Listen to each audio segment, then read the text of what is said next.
Okay, so kanina medyo technical, ngayon very technical ulit of ang ano natin, very ano. Yung mga ano kasi that is database information management system. Okay? Ah,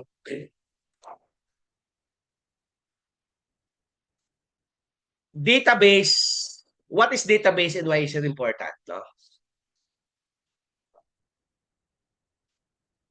Again, in businesses, whether it's a sari-sari store in Quezon City or multinational company in Singapore, keeping data organized is very important because a database helps store retrieve information easily, just like how you use contacts in your phone to quickly find someone's number. And to give us more details about the topic, let us all welcome our presenter first. Go ahead. Thank you, sir. So, good morning, everyone. So, yun nga po. For today, I'm Brel John Concepcion, and I'm going to discuss databases and information management, the basis of business intelligence management. So, disclaimer nga po. Medyo, di po ako IT. Medyo na-challenge nga ako dito po sa topic since very technical siya. Although, namimit ko na, nakikita ko naman po yung mga words na nakalagay po sa topic on a daily basis sa business as usual transactions. Pero surface level lang po yung knowledge ko about databases. So let's start po. I'll try my best na lang. And so for our class objective, first is to compare and contrast management of data resources in traditional file environment versus the database management system. Second is to learn the capabilities of database management systems and relational DBMS or relational database management system. And lastly, familiarize information policy, data administration, and data quality assurance in terms of managing the firm's data resources. Okay, so let's start. So first of all, let's discuss traditional file environment. So what is traditional file environment? Uh, TFE or traditional file environment is also known as the file processing system. It refers to the practice of storing and managing data using individual separate files that are created and maintained by different applications or departments within an organization. And so while this approach was widely used in the past, it has several limitations and problems. So what is the problem with the traditional file environment? So, ito po yung mga problems in traditional file environment. First is data redundancy. So, dun nga po sa traditional file environment, since ang nagkikip po ng mga information natin, mga data na ginagamit ng mga departments, organizations on their business as usual transactions day-to-day processes are sinasabi nga po na their own applications or own organizations, meaning may mga separate data silang hawak. So nagkakaroon ng data, pwede magkaroon ng data redundancy in since each nga po ng application or organization stores their own version of the same data, there is a likelihood of duplication and inconsistencies of this data leading to wasted storage space and potential errors in processing. So second is data inconsistency. So because gaya nga sabi kanina, each application or organization has its own set of rules for storing and manipulating the data, there is a high potential for inconsistencies and errors, making it difficult to ensure data accuracy and integrity. Kasi pwede kasing, kunwari, yung example po kanina, di ba, ni Miss Shai is dun sa Best Buy. Gumagamit kasi sila dun ng database, no? Pero isipin natin kung ang gamit nila traditional file environment. And yung one branch from another have different set of data. Pwedeng yung isa nag-update na wala na silang stock. Pero yung isa pala, since wala naman silang connection dun sa kabilang branch, hindi nila alam na ubos na yung stock. Pero sa file nila, meron pa. So, dun nagkakaroon ng data inconsistency. Next is limited data sharing. So, yun nga, with data stored in individual files, it can be difficult to share data between different applications or departments, leading to inefficiencies and siloed information. Next is limited data security. So with data stored in individual files, there is a higher risk of data loss or corruption due to hardware failure, malware, or human error. Next is difficulty in managing data. So with multiple applications managing their own data files, it can be challenging to maintain and update data, leading to potential data loss and inefficiencies in the management process. So yun po yung mga problems in traditional file environment. So ngayon naman, what is database management system or DBMS? Database management system is database is a collection of organized data, information, and records stored at one place. A DBMS serves as an interface between the database and its end users or program, allowing users to retrieve, update, and manage how the information is organized and optimized.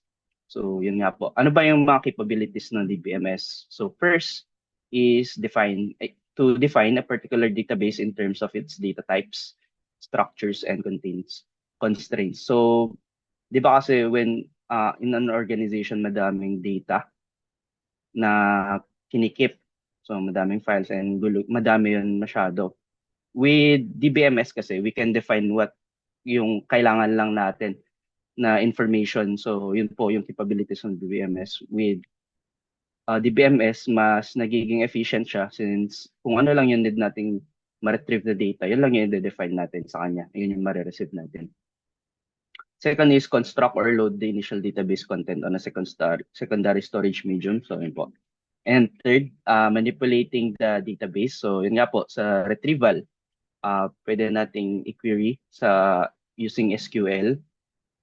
So, query po is parang ano lang po siya, question siya na babato natin sa system using yung language na maintindihan ng system, which is usually the SQL. So, para makuha natin yung gusto nating information. So, sa retrieval din, pwede tayo mag-generate ng reports doon, mag-extract nung query natin kung ano yung magiging result niya. Pwede natin siyang extract, generate reports. So, modifications, insertions, deletions, and update to its content. Accessing the database through web application. And fourth is processing and sharing by a set of concurrent users and application programs, yet keeping all the data valid and consistent. So, ano yung mga common DBMS software? So, ito yung mga common DBMS software na sa market. So, Microsoft Access yung first. Second, Lotus Approach. And third, MySQL. Fourth is Fox Pro. And fifth is Oracle Database. So, ito po yung mga common DBMS. Actually, sa past na pinag-workan ko, ang familiar lang ako dito at nagamit ko is Microsoft Access. Although, hindi rin ako dun masyadong marunong. Pero siya lang yung may experience ako dito sa may 5 DBMS na to. So, yun nga. Nakita natin kanina yung mga problems in using traditional file environment. So, ngayon, paano ma-answer ng DBMS or Database Management System tong mga problems na na-encounter dati sa traditional file environment? So, first is data redundancy. So, when using the DBMS, data is not stored at more than one location. So, yung data natin is, yung repetition of information, ma-avoid na siya. Since, yun nga, isa na lang siya, centralized. So, yung data is consistent and in turn save storage space. Ayun din. So, na-answer din niya, natamaan din niya sa data inconsistency. So, with using DBMS, one data is presented to users, meaning meron lang tayong centralized na centralized na storage ng data. So, ayun po, no. Kaya yung data from, kunwari yung kanina example sa my Best Buy, so from one branch to another, same sila ng nakikitang information. So, nagkakaroon ng data consistency. Next is limited data sharing. So, multiple users can access information. So, with DBMS, madali na lang mag-share ng data from one user to another, one department to another department since multiple users can log in at a time into the database and access the information they need.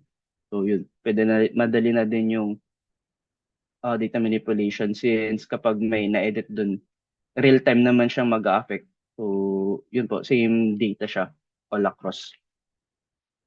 Third is limited data security. So with DBMS, access can be limited, no? So yun, yung makikita natin dun, ano tawag dito? Malilitan natin kung sino yung mga system admin, ganun lang. Kung sino yung mga appropriate users, makikita natin siya. Madali siyang i-review at madaling makita. So last is difficulty in managing data. So efficient data management since centralized na nga siya, easier na yung maintenance ng system.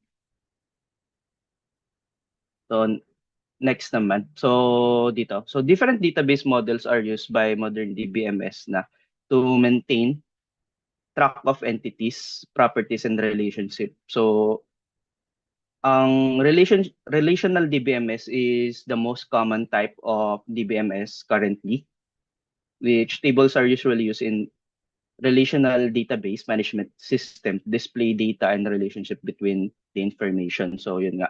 Relational database is a collection of data that organizes data in tables and maintains relationship between tables for information retrieval. So our DBMS is a computer software that enables users to create, modify, and analyze data in a relational database. So related data items are stored together in structure called relations or tables. And relationships can be created between tables such that a record or records from one table relates to another or other records in another table. So examples ng Enterprise RDBMS is Microsoft SQL Server, Oracle Database, Oracle SQL, IBM DB2, SAP Sybase, Microsoft Access, and SQLite. So key terms in relational database is the table, which is the basic unit of data storage in a database.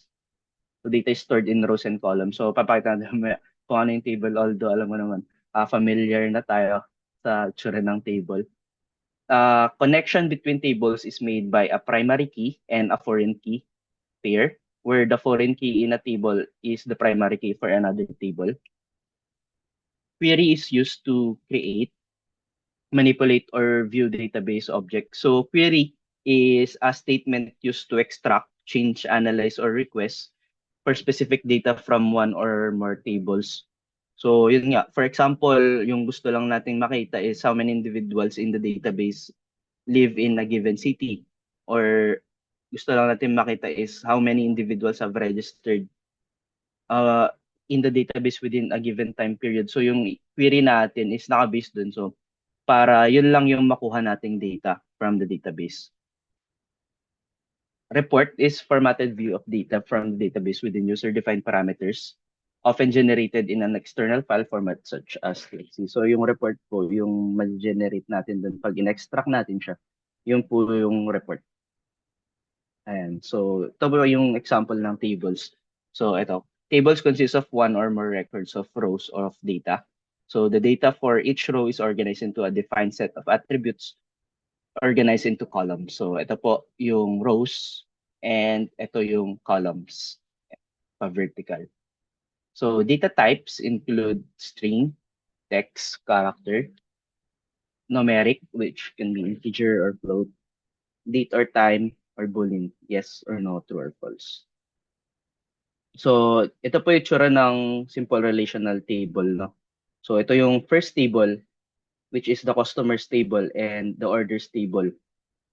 So yung primary key po na sinasabi is ito pong unique identifier sa mga rows dito sa table. So dito po sa customers nakikita natin customer ID yung primary key, which is the unique identifier for this table. So kapag sinabing customer ID number 1, malalaman ng computer na si John Smith yung yung tinutukoy natin. So kapag sinabi natin 3, si Paula Brown.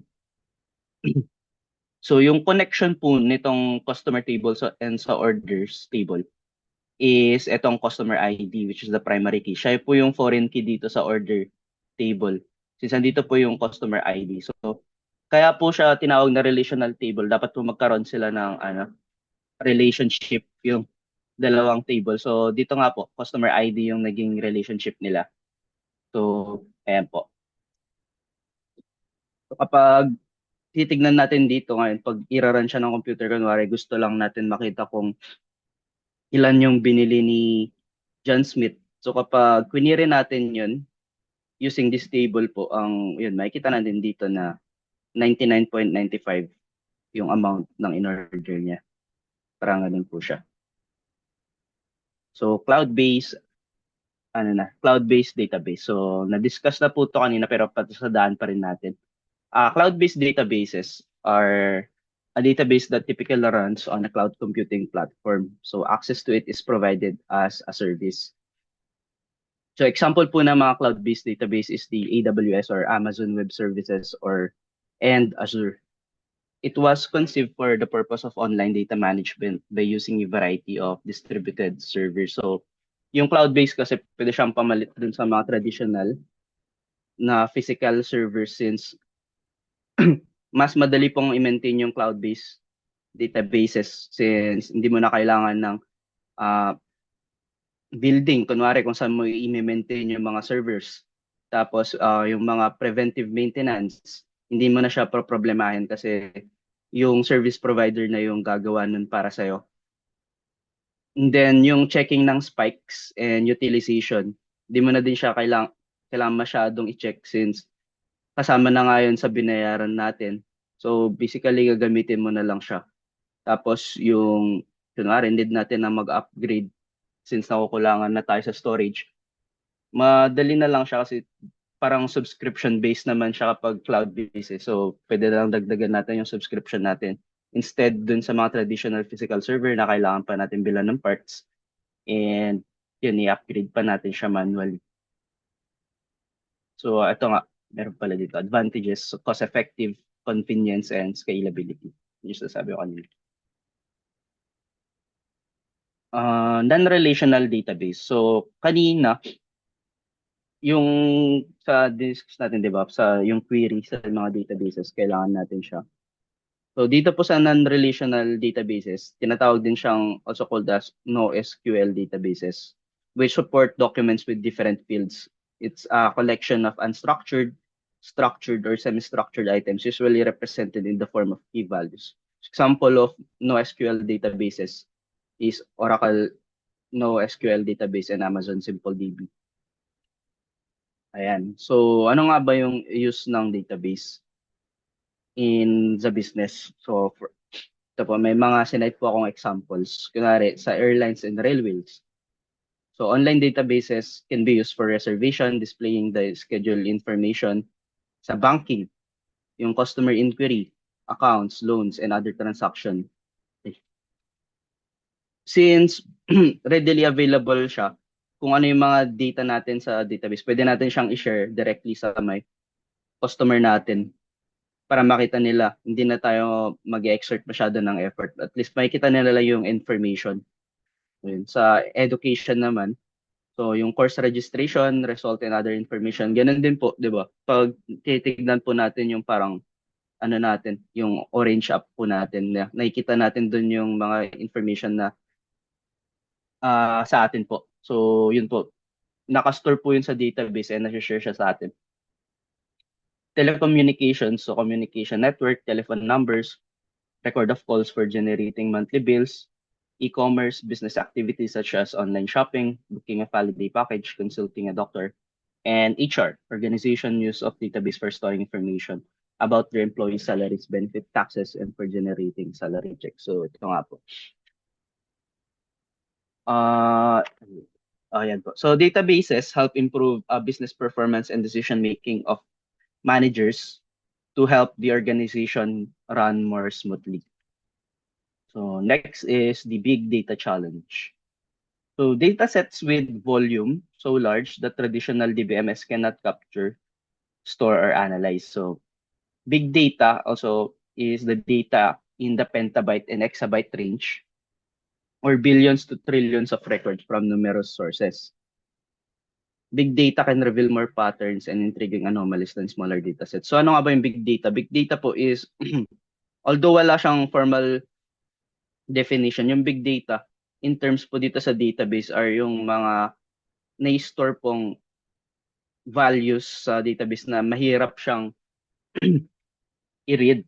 So parang nahihirapan po sa traditional database, hindi natin mapakinabangan yung data yun kung hindi natin gagawin yung mga next step. So bakit ba interested yung mga businesses dito sa big data? So businesses are interested in big data because it has more potential to provide new insights into consumer behavior and financial market activity. Also can reveal other phenomena kasi in business. So paano natin i-analyze yung mga big data? First is Hadoop. So Hadoop is used by business for both the analysis of very large data volumes and as a staging area for data before going to the data warehouse. So organization use this to handle massive amounts of data and is capable of processing huge amount in data, including audio and video data. So second is in-memory computing, which uses the computer's main memory or the RAM, random access memory po. Next is analytics. So use of analytical frameworks and tools para ma-analyze natin yung big data po.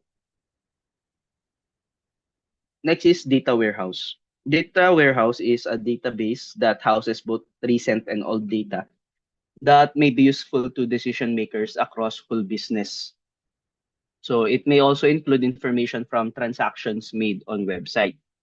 Data warehouse extract both recent and old data. These data are merged with data from other resources which are already corrected for accuracy and completeness and restructured for management reporting and analysis. So yung data warehouse po, parang yung mga raw po kasi na data from sa database natin, parang trina-transform niya kasi para maging useful siya for management reporting and analysis.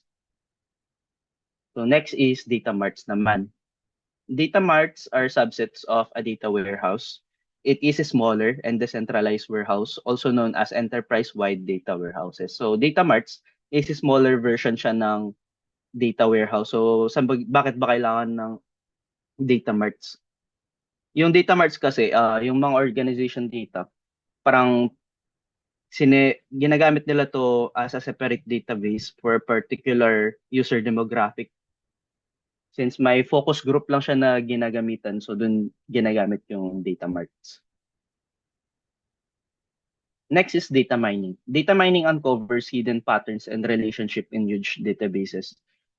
It can produce relationship, sequence classifications, clusters, and forecasts among other sorts of information. So sa data mining daw, ito yung mga pwede niyang i-produce. So first is association.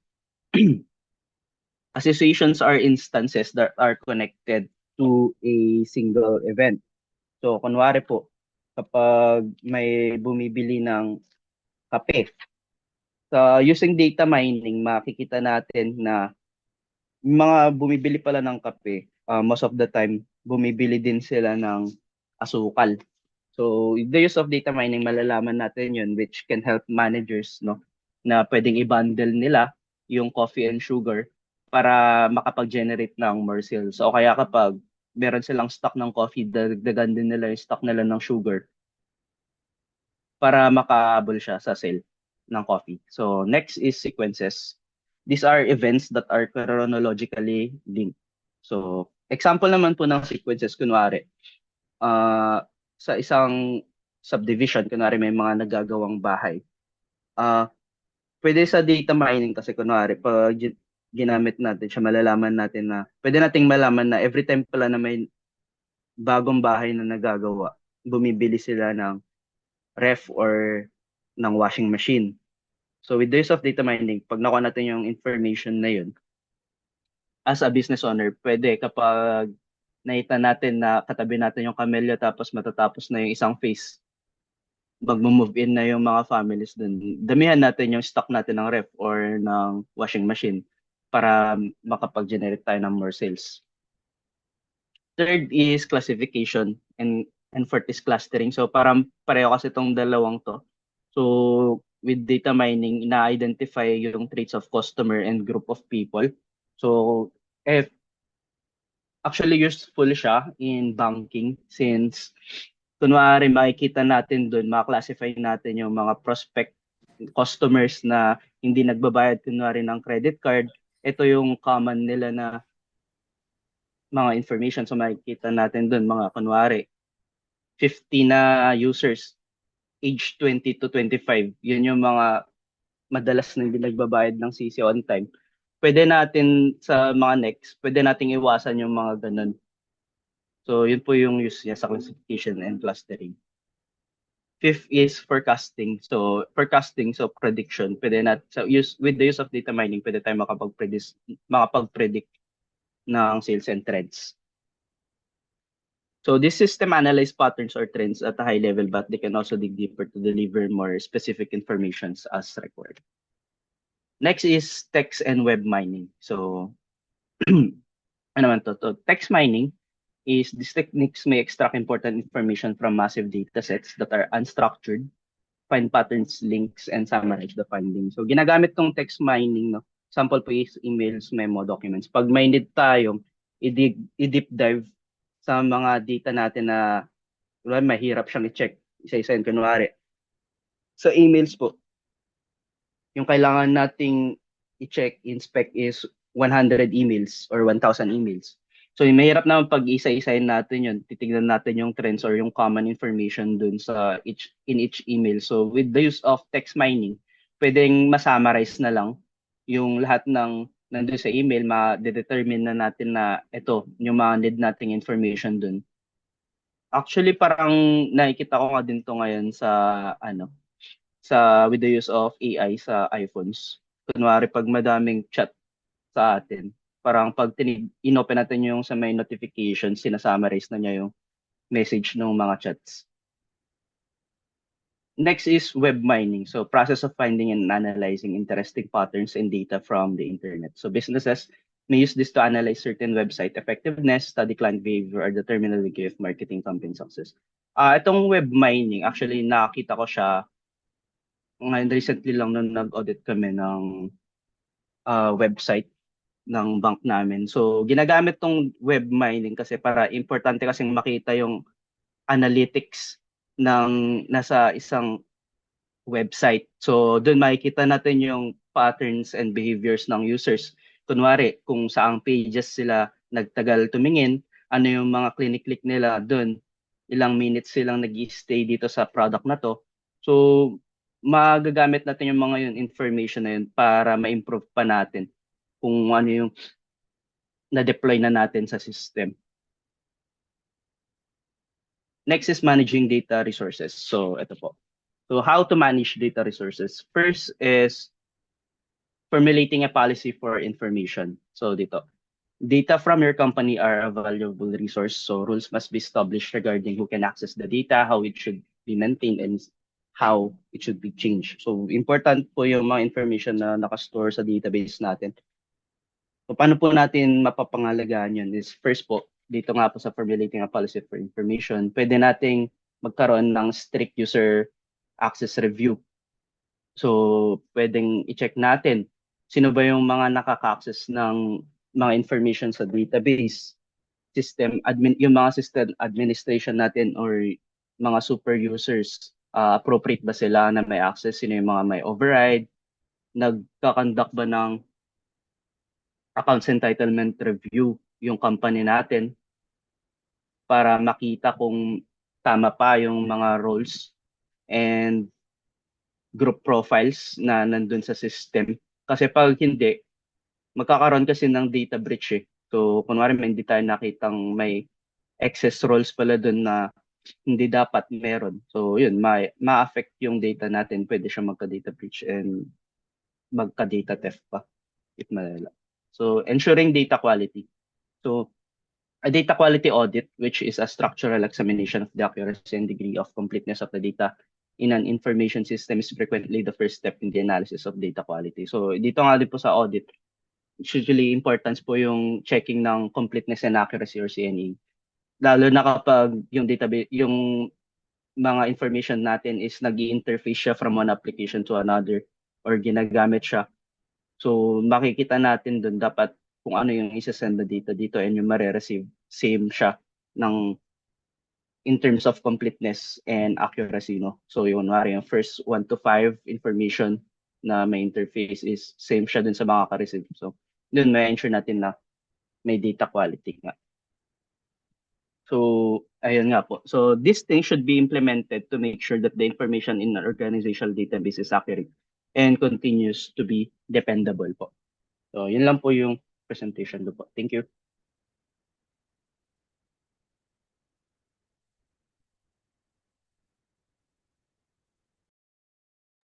Okay, thank you so much, presenter. No?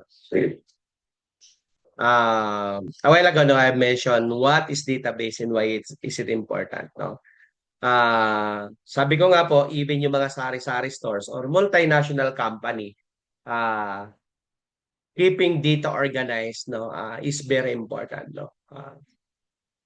Parang katulad sa mga ano natin, sa phone natin, talaga in-organize natin magkakasama yung related sa bank transaction. Let's say, magkakasama si app ni BDO, ni Globe One, ni Smart, kung may Smart kayo. Si Lazada and si Shopee, nakahiwalay siya ng group and so on. So the way on how we'll be able to handle our data. Ano po? Now, information management, turning data into knowledge is also important because a restaurant collects data from customers about their favorite dishes. Di ba po tayo, pag pumunta tayo sa isang area, anong tanong natin? Ano po ano tinatanong natin kapag pumunta tayo ng restaurant? Ano yung pinakamabili? Di po ba? So, if they notice many people like sinangag, no, they can promote it more or and add new sinangag variation, no? So, information management means using data smartly, no, instead of just storing it. Businesses organize, analyze, and use it to make decisions. So, in our country, some local businesses are using apps to track sales and inventory.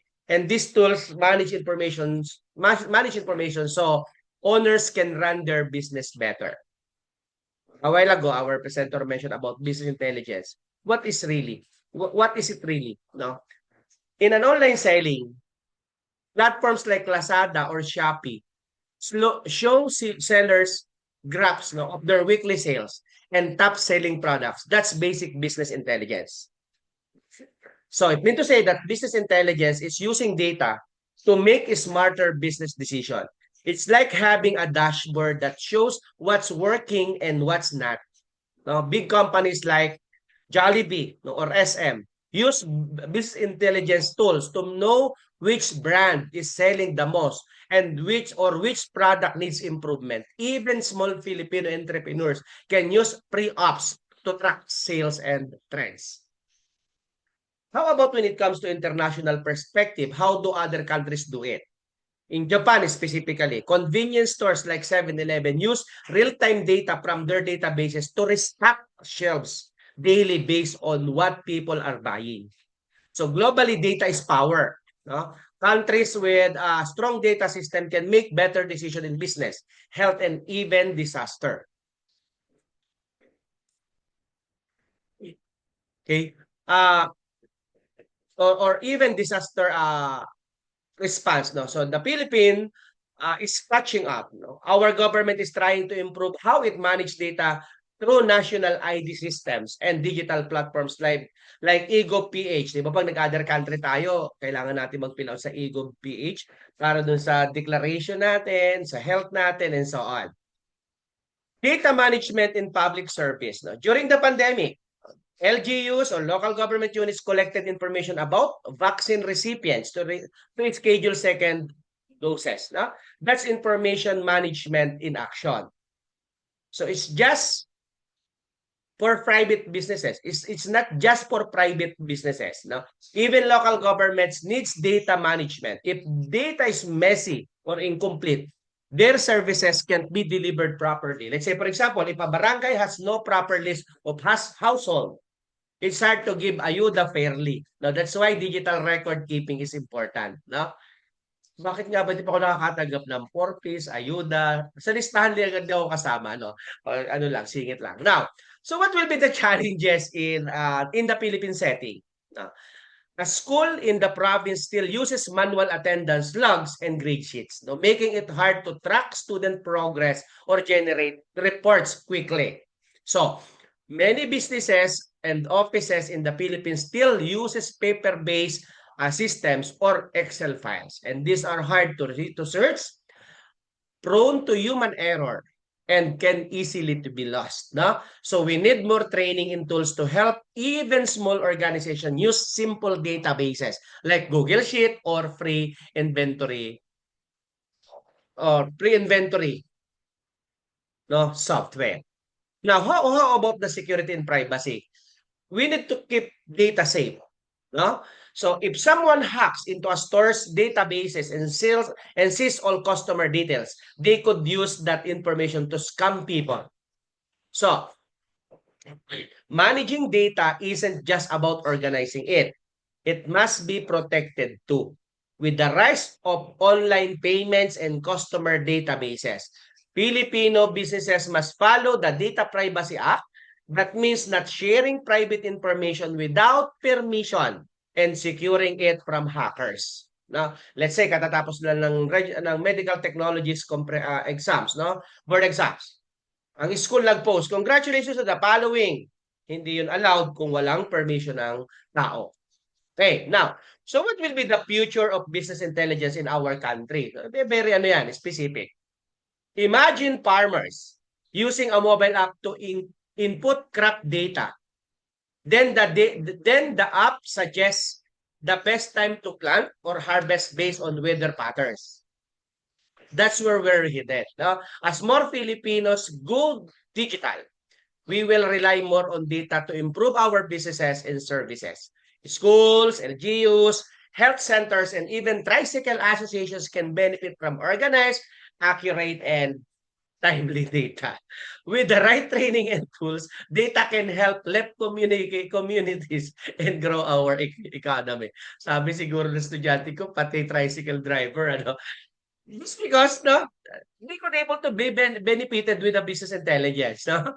So, database and information management are essential tools in today's digital world, no? Both in the Philippines and globally. So, they allow businesses, schools, and even local governments to collect, organize, and use data to make smarter decisions. From tracking sales from tracking sales in a sari-sari store to managing vaccine records in barangays, having a proper system for storing and analyzing information improves efficiency and accuracy. So again, business intelligence, which is built on well-managed data, helps identify trends, solve problems, and plan for growth. Even small entrepreneurs can benefit using free or low-cost tools.